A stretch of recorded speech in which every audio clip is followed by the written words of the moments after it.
Muchas gracias. Pues miren, estas experiencias que nos acaba de relatar la maestra Tania, sin duda forman parte de lo que algunos filósofos como Heidegger o algunos existencialistas hablan de experiencias fundantes, que fundan una nueva realidad, una nueva forma de ver las cosas. Y nosotros nos encontramos en una etapa de nuestra historia que podemos llamar etapa de transición. Nos damos cuenta, es bastante obvio que muchas cosas están cambiando.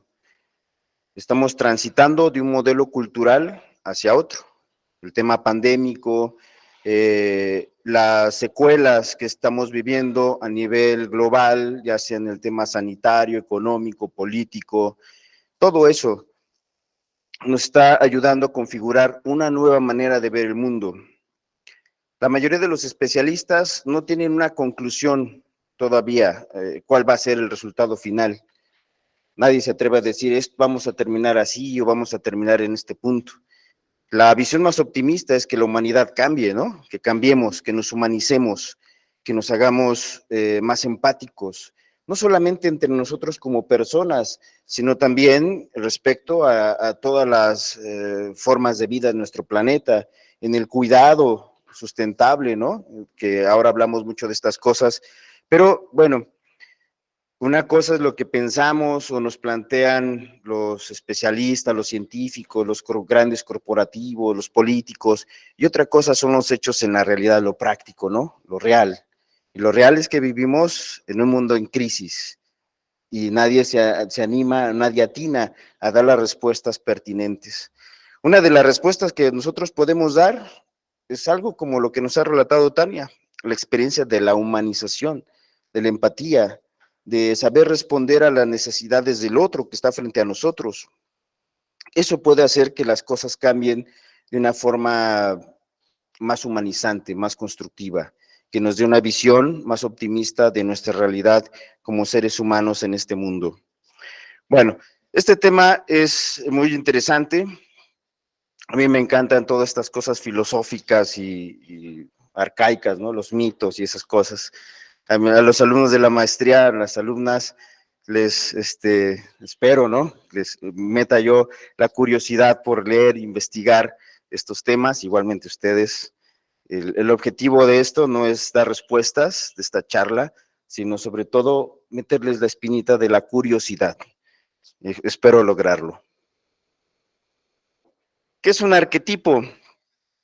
El término arquetipo viene del griego, arge, que significa fuente, principio, origen, y de tipos, que significa modelos. Es decir, conjuntamente sería algo así como el modelo original o patrón único.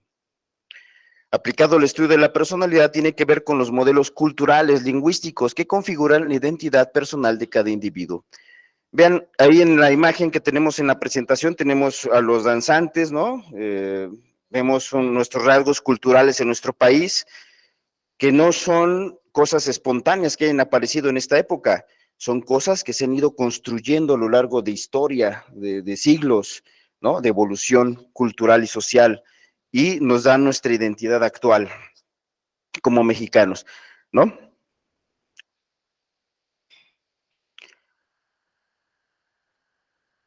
Aplicado a la idea de la muerte, son las creencias mitológicas, religiosas, culturales y experiencias individuales que cargan de significados al concepto muerte, ¿no? Es decir, todos hemos oído hablar del concepto muerte.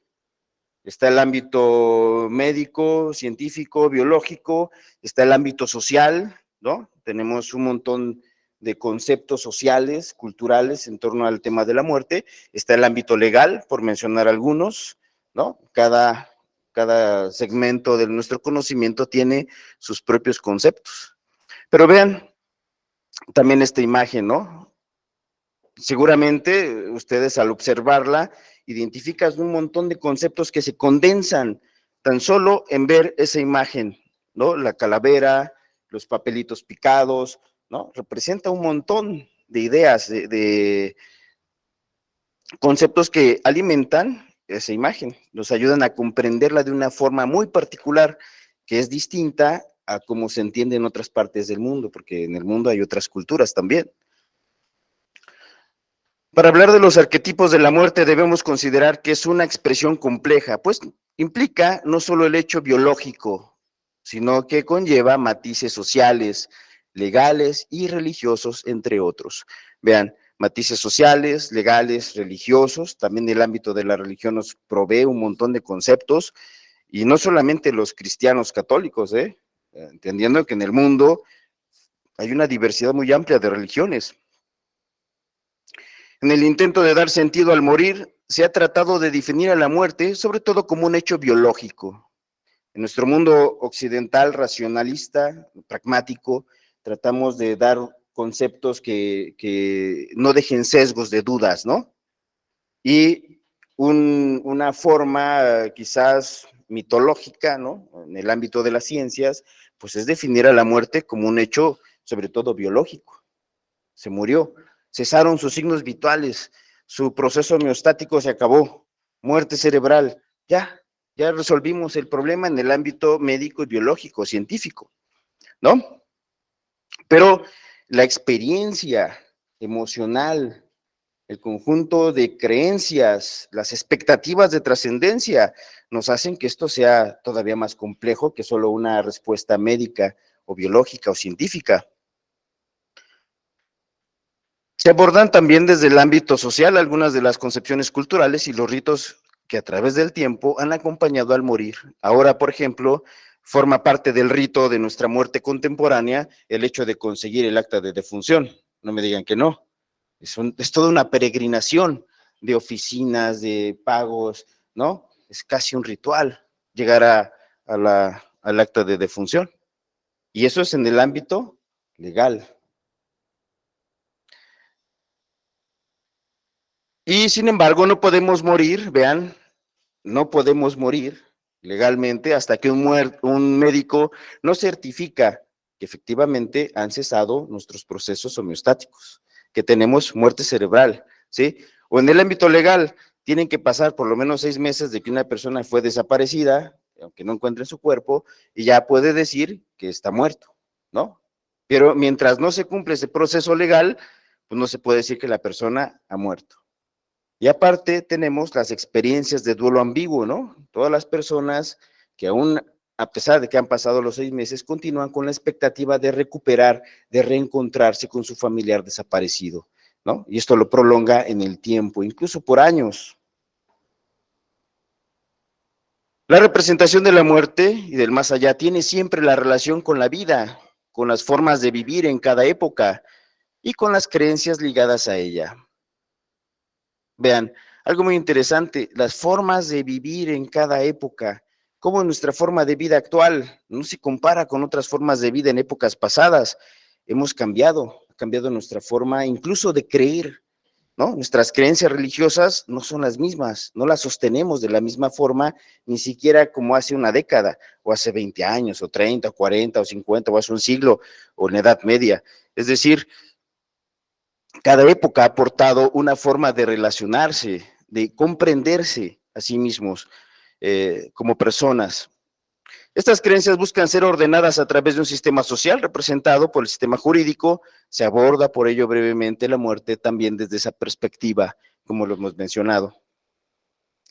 Finalmente podemos hablar de cómo las religiones ayudan en la búsqueda de sentido, no solo a la muerte, sino al devenir histórico de la vida de cada sujeto, ¿no? Las religiones, las creencias religiosas también nos dan una expectativa de un más allá. De cierta forma resuelve nuestra angustia, nuestros temores, al pensar que esta vida, bueno, no se acaba aquí, tenemos una oportunidad de allá en el otro barrio de vivir de otra forma, quizás mejor, tenemos no esa idea de que pueda ser mejor, pero no sabemos. O están, por ejemplo, me llama mucho la atención las creencias hinduistas o budistas, ese eterno retorno, el karma, ¿no? Que no nos deja escapar de ese ciclo continuo de repeticiones de una vida. Y a veces, si hemos sido no tan buenos, pues rebajaremos nuestra calidad como seres, ¿no?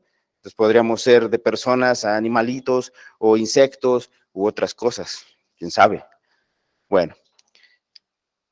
Digo, eso a veces nos ayuda como a pensar, ¿no? Que ojalá los políticos o ciertos personajes, pues, en el karma tengan otra forma de vida, ¿no? Más que corresponda a sus hechos. Incluso irónicamente, vean, esto es interesante también, una ironía, ¿no? Porque supongamos que muere una persona atea, ¿no? Esa persona no cree en Dios. Sin embargo, los que le miran a su alrededor, a partir de su conjunto de creencias, le van a otorgar calificativos o expectativas, ¿no? Religiosas sobre esa muerte, sobre esa persona. Lo juzgarán, le colgarán sus etiquetas, ¿no? Y a veces vemos esas muertes agónicas, difíciles, complejas, ¿no? Y posiblemente esa persona que está ahí en el lecho de muerte, pues no tenga ninguna expectativa religiosa. Sin embargo, sus familiares o conocidos, los médicos que le atienden, quizás digan, pobrecito, cómo sufre, qué habrá hecho, qué pecados estará pagando, ¿no? Pero el otro no tendrá ese problema, solo, digamos, es una visión periférica de otros que le miran. Por eso decimos, incluso irónicamente, sea creyente o no, a este sujeto se le podrán aplicar un conjunto de conceptos y explicaciones religiosas a su historia humana, desde la interpretación de los que observan, ¿no? Que es algo subjetivo. La toma de conciencia de la muerte puede ser considerada como una crisis en la vida de las personas, pudiendo ser no la muerte, sino la representación anticipada de la muerte, lo que inspira terror, ¿no? Yo a veces les pregunto a nuestros alumnos aquí si pueden hacer el ejercicio de pensarse como muertos, ¿no? De pensar en su propia muerte. Y vemos un montón de reacciones, ¿no? Si lo pensamos en serio, no podríamos estar así tranquilos, rebusantes. Si pensamos en nuestra muerte en serio, tenemos un montón de condicionamientos que nos provocan cierta, ¿cómo decirlo? Cierta experiencia de temor o de angustia, ¿no? Quizás de otras formas. Nos provoca pensar en nuestros seres queridos, en lo que dejaremos, en los temas pendientes, o quizás también en el temor, en el más allá, según como estemos pensando en nuestra relación con Dios, con los dioses. La fatalidad de la muerte se hace más evidente si se concibe como una característica intrínseca al propio ser vivo desde su origen. Hemos hablado también de esta muerte como parte de un ciclo vital, no como un elemento o evento aparte. Estás vivo, pues al final de tu ciclo existencial, lo normal es que mueras. Nuestra cultura contemporánea, que está centrada, como decía el padre Silvio ayer, en el confort, en el bienestar, en la idea de felicidad, de producir, ¿no? De mantenernos dentro del círculo de producción y consumo, excluye el tema de la enfermedad o la muerte, porque se ve como la cancelación de cualquier proyecto vital, ¿no? Que nos excluiríamos de ese ciclo. Y pensarlo en eso también nos provoca, vean, esta película, yo no la había visto, pero el fin de semana a mi esposa se la quiso ver, y bueno, esta expresión, ¿no? La de Ghost, creo que se llama así, ¿no? Cuando se da cuenta que está muerto, ¿no? Quizás esa extrañeza nos provoque a nosotros mismos y se desprende nuestra alma y vemos ahí nuestro cuerpecito, ¿no? Frío, inerte, y quizás nos preguntemos qué ha pasado, pero no sabemos, es decir, es una idea solo. La angustia que genera la muerte se debe a que muy poca gente alcanza el fin normal de su existencia. Tras el cumplimiento de un ciclo completo y fisiológico de la vida con una vejez normal, que desemboca en la pérdida del instinto de vida y la aparición del instinto de muerte natural. Es decir, nuestro propio cuerpo, cansado después de los largos años de nuestra vida, empieza a decaer, ¿no? No es que pensemos o deseemos morir, es algo natural. La enfermedad también llegará, sentiremos los achaques, nos rechinarán las bisagras, nos dejará de funcionar una cosa o la otra y progresivamente llegaremos a la quietud, a la paz, ¿no? A la muerte. Bueno, esperemos que sea una muerte en paz, pero ahora Ahora ya casi nadie muere de muerte natural, todos morimos por lo menos con un paracetamol encima, ¿no? Bueno, por lo menos, porque también hay otras formas. Erickson plantea un esquema vital en el que solo puede existir una resolución positiva si se han resuelto, vean, satisfactoriamente los conflictos propios de las fases precedentes del desarrollo adulto. Plantea un esquema vital en el cual la resolución positiva del tener que enfrentarse a una muerte inevitable incluye un sentido de plenitud, de paz, de integridad en lugar de un sentimiento de fracaso, de horror o desesperación, ¿no? Pero vean que esta muerte en paz requiere que se hayan culminado un montón de expectativas, ¿no? Yo también le pregunto siempre maliciosamente a mis alumnos, claro, a mis alumnas también de las maestrías y de los cursos, si tienen temas pendientes. ¿Ustedes tienen temas pendientes? Si la muerte llegara ahora, ¿cómo nos iríamos? ¿En paz? ¿Podríamos despedirnos con serenidad de nuestros seres queridos? ¿O nos aferraríamos angustiosamente a nuestra existencia, tratando de no dejar escapar nuestro último respiro, ¿no? ¿O nos iríamos suavemente, en paz? No sé, quizás habrá algunos que puedan decir que en este momento se sienten bien, plenos, y se pueden ir en paz. Quizá haya otros que quizás sintamos que tengo hijos, están pequeños, ¿no? Y nos provoque angustia el solo hecho de pensar en dejarles solos, ¿no? Como ven ustedes, esta experiencia de angustia, de dolor o sufrimiento corresponde también a las creencias que tenemos sobre nuestra propia muerte, nuestros propios arquetipos, el sentirnos como proveedores o protectores del otro, ¿no? Los hijos pequeños, por ejemplo. Nos damos cuenta que definir la muerte resulta mucho más difícil. ¿Se dan cuenta de esto, no? No es tan fácil, es difícil. De lo que uno se imagina, ya que implica diversos ámbitos, el biológico, el médico, el legal, el social, el religioso, los cuales se encuentran entrelazados de una forma compleja. No obstante, cada cual intenta darle un sentido, ¿no? Si lo entendemos como una realidad compleja, no es sencillo, después de todo. Qué bueno que fuera una respuesta fácil a que pudiéramos dar a la experiencia de la muerte. Los arquetipos en la mitología. Jung transportó el psicoanálisis a un plano en el que los fenómenos ancestrales que se producen a nivel colectivo en las diferentes culturas y sociedades dan forma a nuestra manera de ser. Lo hizo a través de un concepto llamado arquetipo. Decíamos al principio que es un arquetipo, ¿no? Es un modelo original. También transportó el psicoanálisis a un plano en el que los fenómenos ancestrales que se producen a nivel colectivo en las diferentes culturas y sociedades dan forma, vean, a nuestra manera de ser, ¿no? Lo que somos nosotros en este momento como individuos es algo que se ha alimentado a través de las generaciones que nos han precedido en nuestro entorno familiar y cultural, ¿sí? Somos la suma, la síntesis de una larga historia. No hemos aparecido de forma espontánea en este momento. Piensen ustedes en sus conceptos de amor, por ejemplo, amistad, el significado de la vida, lo que significa Dios, lo que significa el padre, la madre, los hijos, ¿no? Es algo que hemos aprendido en las relaciones interpersonales y culturales, ¿no? Es decir, lo que nosotros entendemos como mexicanos sobre el tema de la paternidad, maternidad, la afiliación, a nivel, la solidaridad social, todo lo que vive en otros pueblos, ¿no? Es algo que nos identifica a nosotros. Y estos conceptos, estas relaciones se han construido, lo vuelvo a decir, como parte de una larga historia. Jung creía que para entender el inconsciente debía de llevarse su teorización a un terreno que trascendiera las funciones de un organismo, en este caso, el cuerpo humano. Por eso, desde la teoría de Carl Jung se entiende lo inconsciente que habita en nosotros como una composición de aspectos individuales y colectivos, ¿no? Tenemos los aspectos colectivos heredados a través de la historia y nuestra forma personal de interpretarlos, de vivirlos y de actuarlos.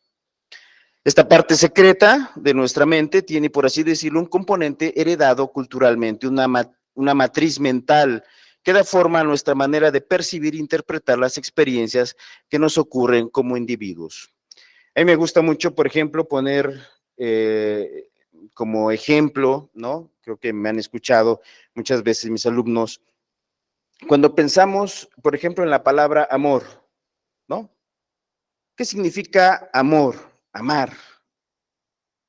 Para algunos será quizás llegar a casa y que esté tu mamá y te sirva tu sopita caliente, ¿no? Y te atienda. Y esa es una expresión de amor, ¿no? Todos creo, imagínense cuando llegábamos de la escuela en la media tarde, ¿no? Nos espera nuestra madre con nuestro platito, nuestras tortillitas y nos atiende, ¿no? Vemos esa expresión de amor. Para otras personas significa otra cosa completamente distinta. Puede ser desde la idea de abandono, ¿no? El amor como un acto fallido en el que se tiene una expectativa idealizada y la realidad que se vive es distinta a esa expectativa positiva, ¿no? Porque no hay nadie esperándote. O quizás hay personas a las que les han dicho que les pegan porque les aman. No me digan que no. Te pego, ¿por qué? Te quiero. Solo los padres que no le pegan a sus hijos es que no los quieren. Por eso no los corrigen. ¿Sí o no? ¿Qué contenido tiene la palabra? Bueno, pues esa experiencia de sea de violencia, de abandono o de la persona que llega y es acogida en su casa. Vean cómo se diversifica. Esas experiencias de vida reales, concretas, son lo que alimentan los conceptos que nosotros usamos. Entonces, cuando decimos al otro, te amo, significa todo el conjunto de experiencias mías que le dan sentido y significado a esa palabra que yo estoy usando, ¿sí? Eso es igual en el término de la muerte, la religión, la idea de bien, etcétera.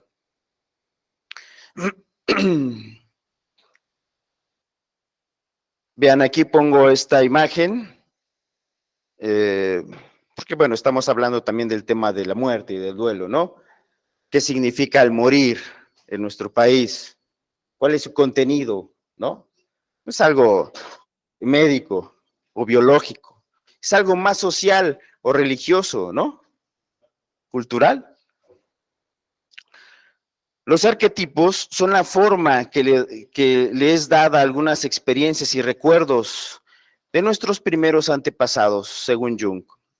Esto implica que no nos desarrollamos de manera aislada al resto de la sociedad, sino que el contexto cultural nos influye en lo más íntimo, transmitiéndonos esquemas de pensamiento y de experimentación de la realidad que son heredados, ¿no? Como lo acabo de decir.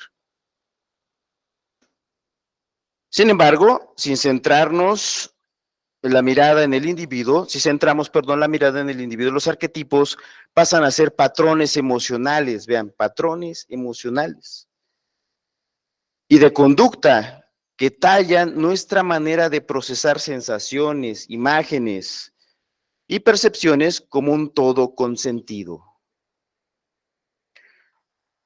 De alguna manera, los arquetipos se acumulan en el fondo de nuestro inconsciente colectivo para formar un molde que le da significado a lo que nos pasa, ¿no? Esos arquetipos interiores nos ayudan a proveer, a darle, dotar de significado a todas las experiencias que tenemos. Por ejemplo, vean, ahora nuestro tema social, político en nuestro país, nos hemos dividido en fifís y chairos, ¿no? Pensaríamos que esto es algo actual. Sin embargo, estos conceptos sociales y políticos son algo que ya venimos arrastrando desde la época de la conquista, la independencia y la revolución. ¿Sí o no? Recuerden esas caricaturas en la época porfirista, ¿no? Que nos hablaban precisamente ahí surge el dibujo este de la Catrina, ¿no? Como una forma de justicia social. La última, digamos, el último respiro, pues era la muerte. Al final, ricos y pobres, de todas formas, van a morir, ¿no? Y nace estos dibujos de caricatura con tinte político, ideológico, como la Catrina, o este que están viendo ahí en la pantalla, ¿no? Vean que cuando hablamos de fifís o chairos, ¿no? Tiene un contenido incluso histórico, no es actual, es histórico, es cultural.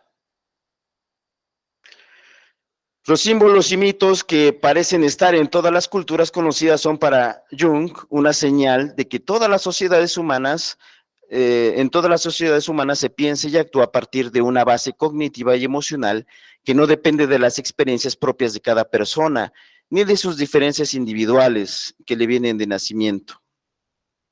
De esta forma, el nacimiento, ¿no? Cuando nace un individuo en una sociedad, esta persona es alimentada a través de las relaciones y el lenguaje con un montón de conceptos que van a construir su conciencia y la forma de ver, entender y relacionarse en su mundo.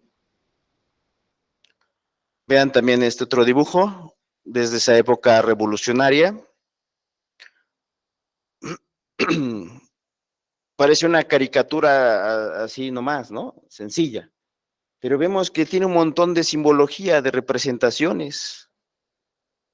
Vemos a la muerte que va corriendo, precisamente alejándose de unos cráneos que ya están en el piso. En el fondo vemos por un lado la fiesta y por el otro quizás una manifestación, ¿no?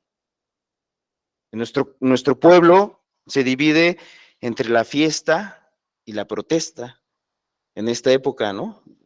Sí, en la época de la revolución tenemos por un lado las fiestas y las protestas. Y vemos a los que trataban de huir, ¿no? De esas, pues de ese contexto. Vean, de hecho trae el charro un cuchillo. ¿Sí lo ven? Su machete, ¿sí? Y trae sobre la mano a otra calaverita. Y todos son calaveras al final. Todos finalmente morirán.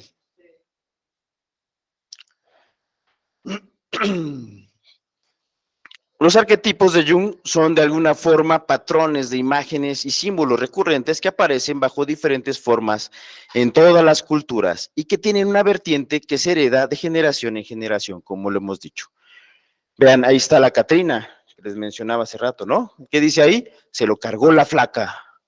La muerte llegó para llevarse al difunto. Y curiosamente es una Catrina, ¿no? Vestida de forma elegante y opulenta, y es finalmente una calavera, que ahora es representativa, ¿no? De nuestra cultura. Ahora en estas fechas que acaban de pasar vemos un montón de Catrinas, ahora hasta hay desfiles de las Catrinas, ¿sí o no? ¿Cómo se va cargando esta figura? Con nuevos contenidos, que si ustedes se dan cuenta surgen de las relaciones culturales, sociales, de ese montón de creencias.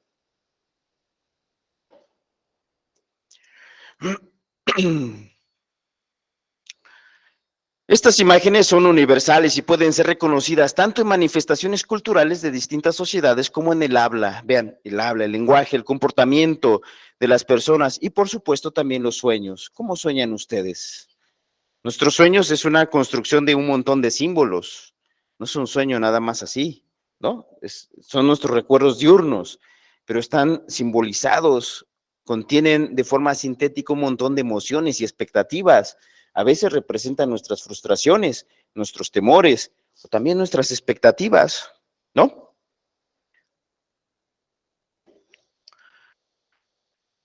También los arquetipos son para ciertos psicoanalistas aquello que ha de ser, hace que ciertos roles y funciones aparezcan en productos de la cultura tan distintos como la Odisea o la película Matrix, ¿no? Hay un arquetipo que aparece ahí muy importante, muy interesante, que es el del héroe. Les recomiendo este libro que también hemos estudiado en la maestría, que se llama El héroe de las mil caras, de Joseph Campbell, ¿no? Léanlo, el arquetipo del héroe. Al final, creo que todos podríamos ser esos héroes que estamos de viaje, en transición, ¿no? Que tomamos decisiones, que ponemos un pie delante del otro y seguimos un proyecto de vida, la realización o el fracaso, ¿no? Nos transforma también en héroes.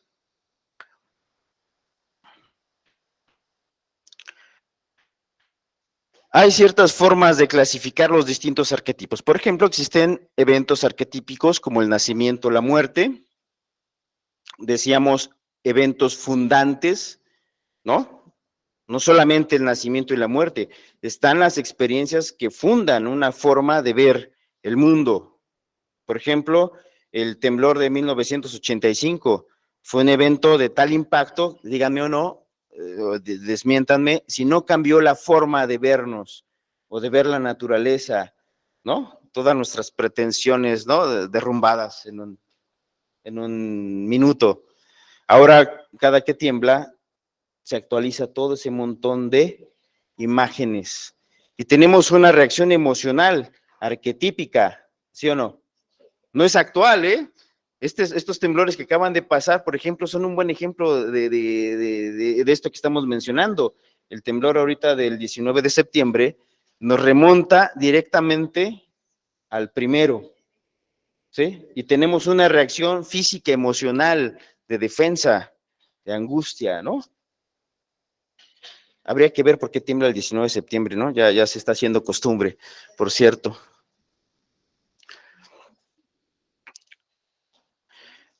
Tánatos y el arquetipo de la muerte. Todo ser humano sabe que un día va a morir. Eso nos queda claro a todos, ¿sí o no?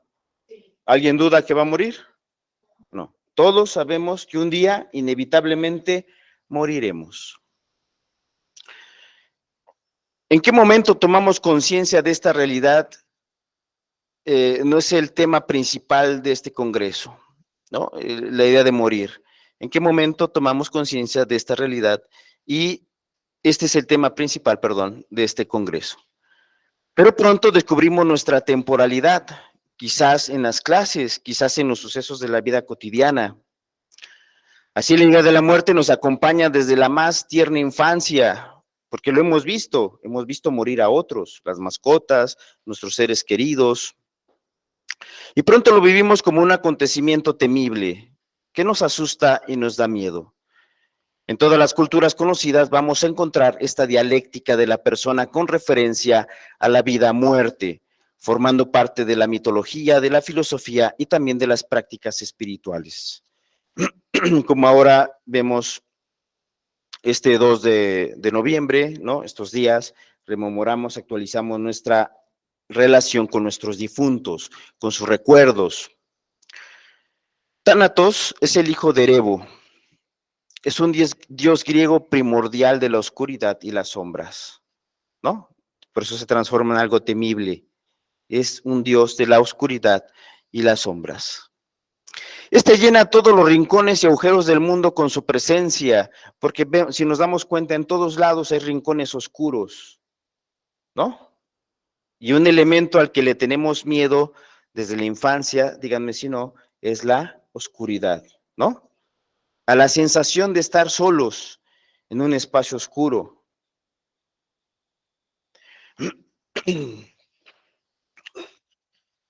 Llena todos los agujeros del mundo con su presencia y sus densas tinieblas.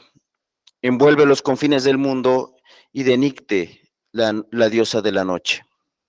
Ambos eran hijos de Caos y por lo tanto hermanos. Tánatos es el dios de la muerte suave, aquella que no es brusca ni violenta. Tánatos es el que representa la muerte suave, la que no es brusca ni violenta, porque está el otro dios de la muerte, que es de la muerte violenta, de la guerra, que es Hades, ¿no? Era una criatura de una oscuridad escalofriante, usualmente representada como un joven serio, triste y melancólico, con grandes alas opacas, llevaba una antorcha al revés y una espada afilada con la cual pone corte a la existencia. A ver si vean, es un tazón, un jarrón antiguo de Grecia, y vemos a Tánatos y también al dios del sueño. También vemos representado como un anciano con barbas y alas que lleva una espada en la mano o en la gavilla, y tenía también una expresión adusta. Su toque era suave como el de su hermano gemelo, Hipnos, el sueño, que son a los que vemos aquí atrás, ¿no? Está Hipnos y Tánatos. Los dos iban siempre juntos a todas partes. Para los griegos el sueño es una especie de anticipación de la muerte. Primero te duermes y luego te mueres. Eso sería como la muerte suave, ¿no? Te duermes y luego te mueres. Algunos queremos morir así, ¿no? No queremos una muerte con una agonía larga o dolorosa. Queremos una muerte en la que no nos demos cuenta. Fíjense, este formato de muerte ahora es la buena muerte a la que aspiramos, ¿no? Antes, la buena muerte era la que venía después de una agonía larga, porque la persona tenía el tiempo, el espacio de arreglar sus temas pendientes y religiosos, ¿no? Confesarse, recibir la unción de los enfermos, los viáticos, arreglar el testamento. Esto era la buena muerte. Ahora todos aspiramos a una muerte rápida y sin dolor, o mientras dormimos, en la que apenas si nos demos cuenta, o quizás ni siquiera nos demos cuenta. Nos puede pasar como el de la película esta de Ghost, ¿no? Que no se da cuenta que está muerto hasta que se ve ahí en su cadáver. La muerte violenta era el dominio de sus hermanas amantes de la sangre, las Keres, asidos al campo de batalla. Su equivalente en la mitología romana era Mors. Aquí vemos otra vez a Hypnos y a Tánatos. Colaboraban juntos, si se dan cuenta. Tánatos actuaba cumpliendo el destino que las moiras dictaban para cada mortal. Recuerden que las moiras, había tres, ¿no? Una hilaba, la otra tejía y la otra cortaba, ¿no? Y la que cortaba le decía a Tánatos que ya fuera por el que le tocaba. Cuando encontraba a un mortal, desenvainaba su espada para cortarle un mechón de cabello y entregárselo al mismísimo Hades, dios griego del inframundo, y luego llevar su cuerpo al reino de los muertos. Tánatos era el brazo ejecutor de las moiras, las parcas en la mitología latina, que dictaban el destino de cada mortal con independencia de la voluntad de éste. Para los griegos era una figura temida, pero benéfica, ya que llegaba para liberar a alguien del sufrimiento, del dolor. Tánatos no era en realidad una figura maléfica, era la dulce muerte, ¿no? La muerte serena.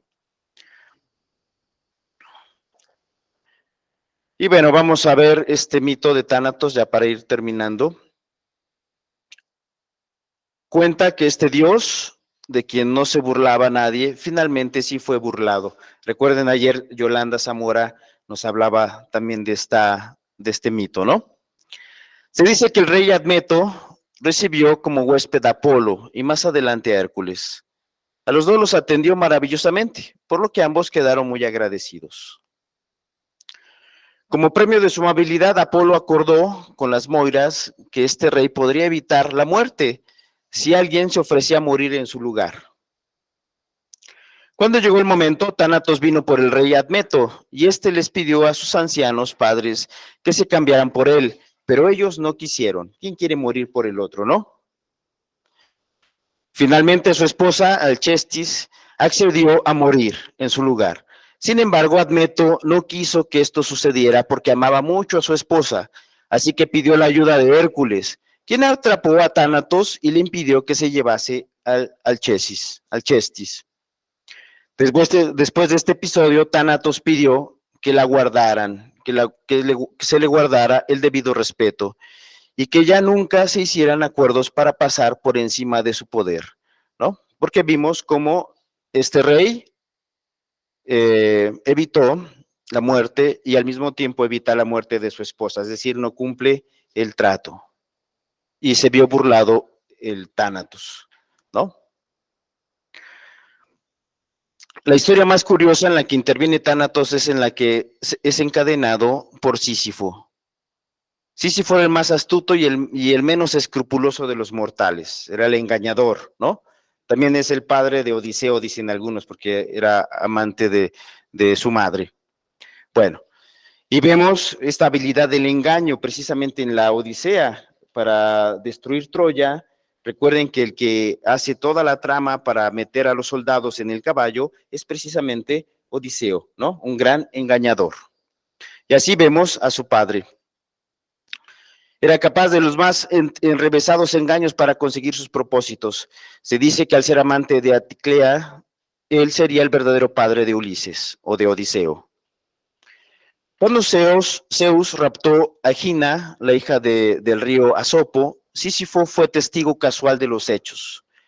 Utilizó esta información precisamente para conseguir de Asopo un manantial en la ciudadela de Corinto y también delató a Zeus. Vean, ahí vemos a Zeus que se está llevando a la esposa.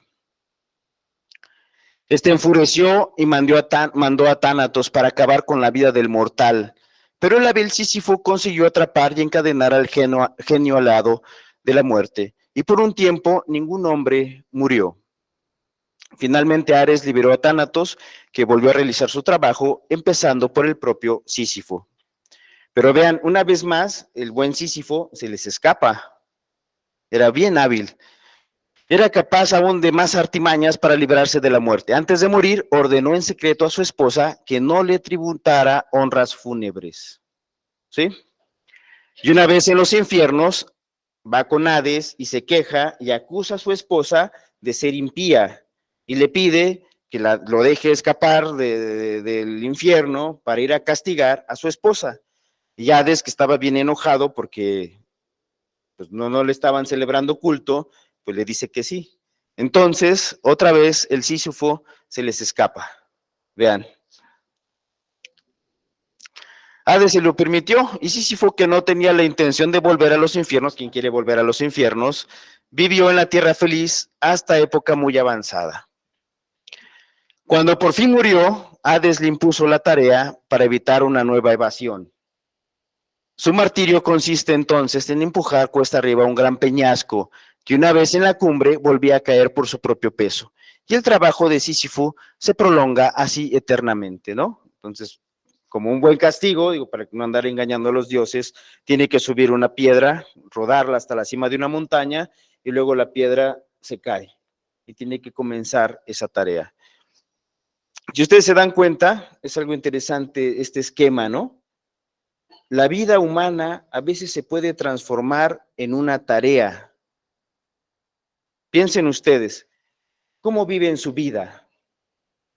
¿No? Puede ser que no tengamos que llegar allá con Hades a que nos ponga un castigo.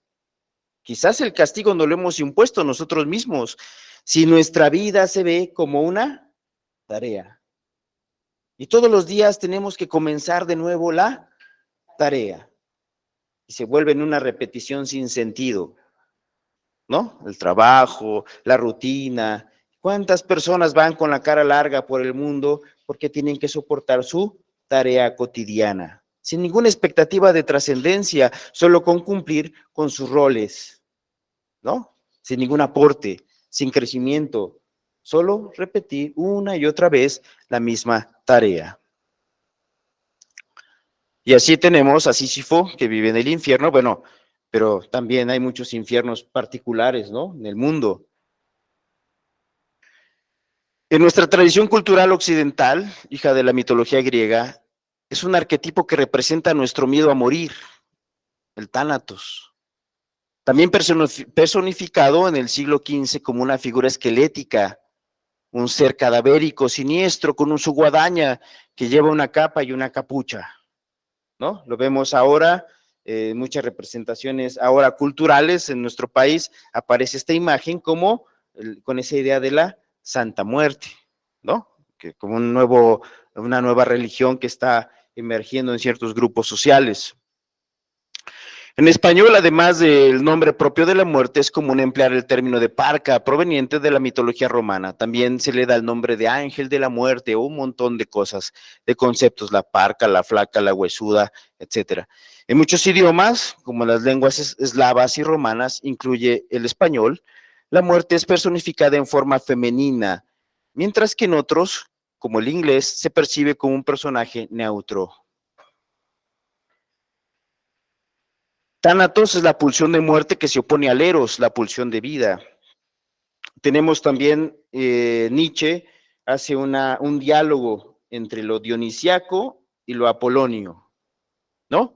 Dionisos representa el caos, la vitalidad, el desorden, lo nuevo, lo creativo, y lo apolonio representa la ley, la cultura, ¿no? Entonces tenemos por un lado la physis, la vida, la vitalidad que se abre camino en todas las formas posibles, y tenemos el nomos, la cultura, que lo civiliza, lo encuadra, ¿sí? El mito de Tánatos fue retomado por Sigmund Freud y el psicoanálisis para representar la pulsión de muerte, esa fuerza que impulsa a abandonar la lucha por la vida y entregarse a la quietud, similar a la del estado inerte. Aunque no está claro que Freud utiliza este término en sus escritos, habitualmente la literatura psicológica lo utiliza para designar lo que Freud llamó más allá del placer, el principio de nirvana o el instinto de muerte o tánatos, que es la quietud, el final, ¿no? La disolución del ser, el fin de la pulsión que te mueve a crear, a generar nueva vida. Por el instinto de muerte encontramos en el sujeto un apetito hacia el estado de tranquilidad total, hacia el cese de la estimulación y de la actividad, un afán por regresar al estado inorgánico original, inicial.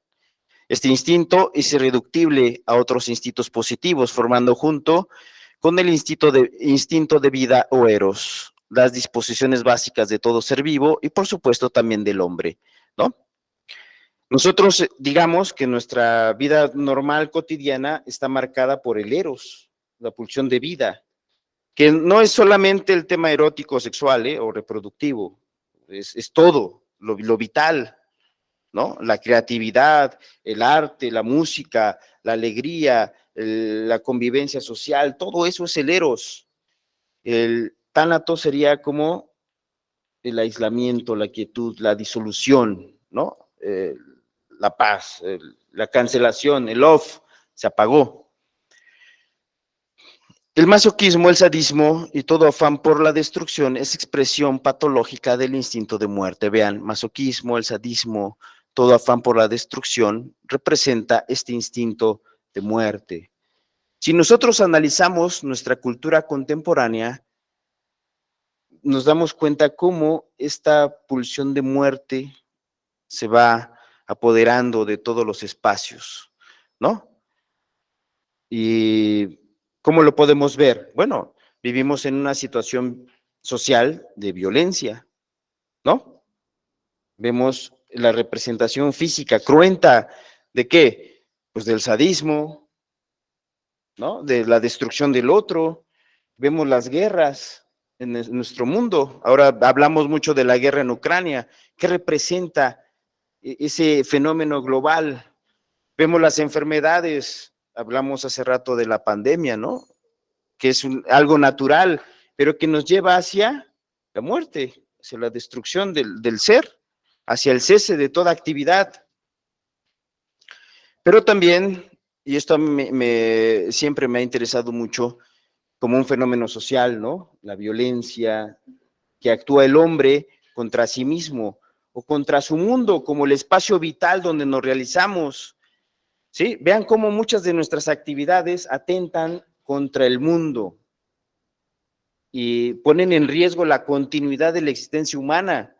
Por ejemplo, ahora que hablamos de la guerra, ahí está la amenaza otra vez de las bombas nucleares, ¿no? Y que los gringos ya sacaron sus misiles y los rusos ya pusieron sus submarinos nucleares y vemos la amenaza. Es la amenaza para el mundo, no es la amenaza para los gringos o los rusos nada más. Es todo el mundo que está en riesgo. Y vemos esa amenaza continua de algo catastrófico que puede pasar, ¿no? Que no lo deseamos, pero es una amenaza que está ahí latente. Como también la posibilidad de la propia muerte. Es una amenaza que está aquí, latente, junto a cada uno de nosotros. No lo deseamos, pero está presente. En la mitología griega, Eros es el dios primordial responsable de la atracción sexual, el amor y el sexo, venerado también como un dios de la fertilidad. No solo se encarna la fuerza del amor erótico, sino también el impulso creativo, vean, de la siempre floreciente naturaleza, la luz primigenia que es responsable de la creación y el orden de todas las cosas en el cosmos. Se decía que era hijo de Afrodita y Ares. Hubo una vez una disputa entre Eros y Tánatos, propiciada por la inocente Ninfea. Las ninfas eran semidiosas que conformaban principalmente el séquito de Artemisa, la diosa de la castidad. Como era de prever, Artemisa se espantaba de la lascivia y de la falta de pudor de Eros, quien recorría desnudo las tierras, con sus deseos sexuales expresados corporalmente a la vista de todos. Es por eso que intentaba alejarlo de ella y de sus vírgenes ninfas, lanzándole flechas y lanzas. Eros, caprichoso como un niño, no solo no cedía a las amenazas, sino que en una oportunidad, ya cansado del acorralamiento de Artemisa, quiso vengarse de la diosa pensando: tú no puedes dar en el blanco y te crees una diosa importante, pero yo sí acertaré el tiro y caerás enamorada en el acto. Vean la amenaza del Eros, ¿eh? Acto seguido, enfoca su mira hacia la diosa y dispara su flecha del amor. La diosa, rápida en sus movimientos, esquiva el disparo, pero la flecha va a dar en el trémulo cuerpo de Ninfea. La ninfa cae dolorida y siente que su cuerpo se va inflamando de un ardor vehemente, comenzando a experimentar una excitación inusitada. Acosada de un lado por el amor y por las solemnidades de la castidad del otro, maldice su existencia. Vean ese conflicto, ¿no? Entre el amor, el aspecto erótico sexual y el deseo de mantener la pureza y la castidad. Y entonces maldice su existencia y se lanza a las aguas en su afán de suicidarse y salirse del conflicto que le plantea tal dicotomía, esa ambigüedad, ¿no? Esa lucha entre dos posturas. Eros se estremece por lo ocurrido y no entiende la reacción de la ninfa. Intenta auxiliarla, se siente culpable, ¿no? Aparte, se equivocó. Pero aparece Tánatos, el dios de la muerte, con su temeraria fuerza le impide socorrerla. Tánatos impide a Eros socorrer a Ninfea, surge un enfrentamiento entre ambos dioses, Eros luchando por la vida de Ninfea y Tánatos luchando por cumplir su misión, que es la muerte. Sin embargo, Artemisa acude al auxilio de Ninfea, pero llega demasiado tarde. La ninfa ha muerto ahogada, pero sabiendo que ha salvado su pureza, no cayó ante la flecha de Eros, fallece con una sonrisa en su rostro. Llorando desconsoladamente, la diosa la transforma en una flor y aquieta las aguas para que su ninfa no vuelva a sumergirse, por lo que flotará perennemente en las aguas. En su honor, la flor fue denominada nenúfar y se mantiene viva en las aguas serenas hasta nuestros días. Así, para Freud, el hombre nace con las pulsiones de vida y de muerte. Las de vida nos llevan a enamorarnos para reproducirnos. Las de muerte se oponen a la vida, demandan su disolución y es silenciosa. Las pulsiones de vida y de muerte yacen mezcladas en el interior de la psique. Cuando se desmezclan, pierden su carácter estabilizador, se rompe la personalidad, ¿no? Entramos en crisis, no sabemos cuál es nuestro devenir, no podemos tomar decisiones o fincarnos proyectos. Nos vemos en un estado quizás de muerte psicológica, emocional. Es una disputa que se lleva a cabo en la mente de cada ser humano. Y así, nuestra experiencia entre la vida y la muerte la podemos ver como un conflicto que no está resuelto, porque mientras estamos vivos, tememos la muerte, ¿no? Pero tenemos esa idea de trascendencia. ¿Qué es lo que resuelve nuestros temores? Pensar en que no vamos a morir, pensar en que seguiremos vivos de otra forma, en otro lugar, pero no aceptamos la muerte como el fin, ¿no? Como la disolución del ser. Seguimos expectando una proyección en la trascendencia. Bueno, muchas gracias.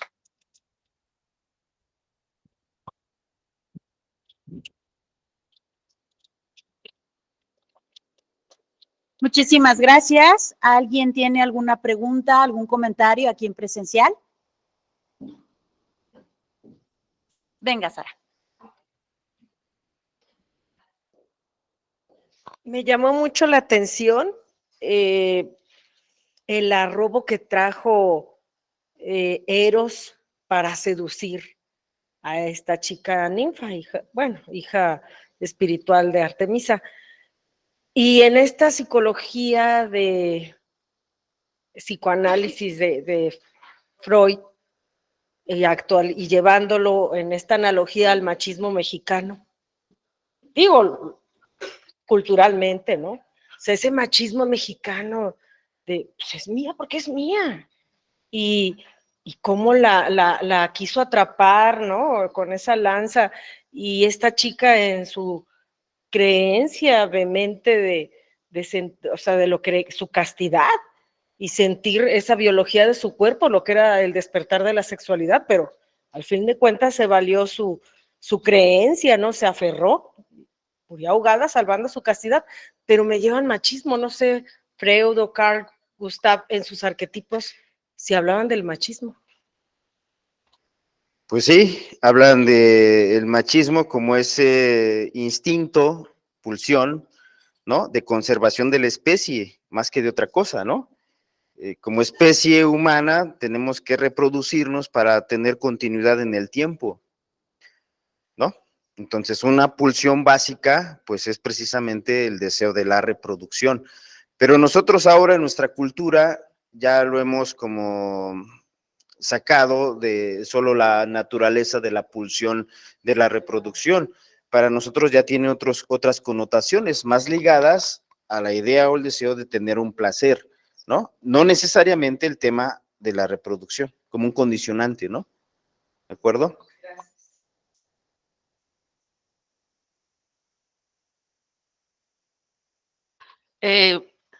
Aquí yo entendí que la vida es una experiencia y la muerte es otra experiencia.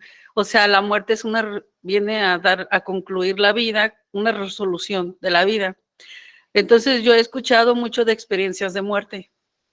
O sea, de alguna manera buscamos la vida después de la muerte, ¿no? O sea, nos negamos a morir. Bueno, no sé qué tanto sea cierto, digo, científicamente, y Kubler-Ross habla también así como de eso, ¿no? No sé si me pudieras compartir algo de qué tanto, en tu criterio, qué tanto es verdad la muerte como experiencia de personas que mueren y luego regresan. Bueno, primero se llama este fenómeno, yo lo he leído como experiencias cercanas a la muerte, ¿no? Se puede explicar de muchas formas, desde el ámbito psíquico, como también la hormona del sueño, en altas concentraciones para evitar el sufrimiento, el dolor, ¿no? Aparece y genera sueños, imágenes, ¿no? Que cuando se analizan, se ven como inculturadas, que es ahí donde se puede confirmar o descartar, ¿no? Que nadie se atreve a hacerlo así categóricamente, que si es verdadero o falso, que se dé esta posibilidad de ese tipo de experiencias, ¿no? Aunque tienen una explicación científica o médica, porque puede haber esas pequeñas ventanas en las que aparecen cosas trascendentes, inexplicables, como fenómenos, ¿no? De la naturaleza humana también y espiritual.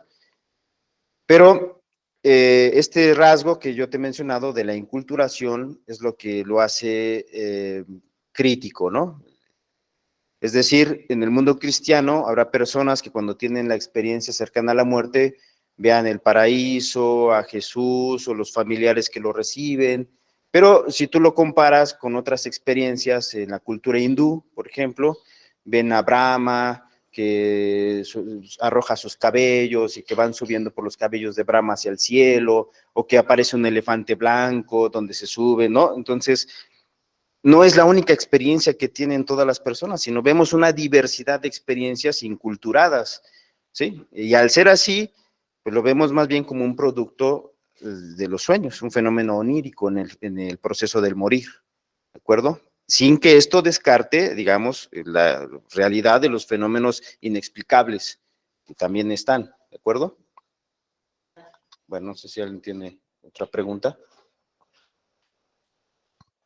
Muy bien, muchas gracias. Cedo el micrófono al señor Daniel. Bien, pues le agradecemos al maestro Omar Olvera Cervantes esta exposición tan interesante y queremos hacer entrega del siguiente diploma. Se confiere el presente diploma como ponente al maestro Omar Olvera Cervantes por su participación en el 7º Congreso sobre Duelo 2022 con el tema Los arquetipos de la muerte. Guadalajara, Jalisco, 5 de noviembre de 2022, y lo rubrica el presbítero Silvio Marinelli, director general del Centro San Camilo. Felicidades, señor.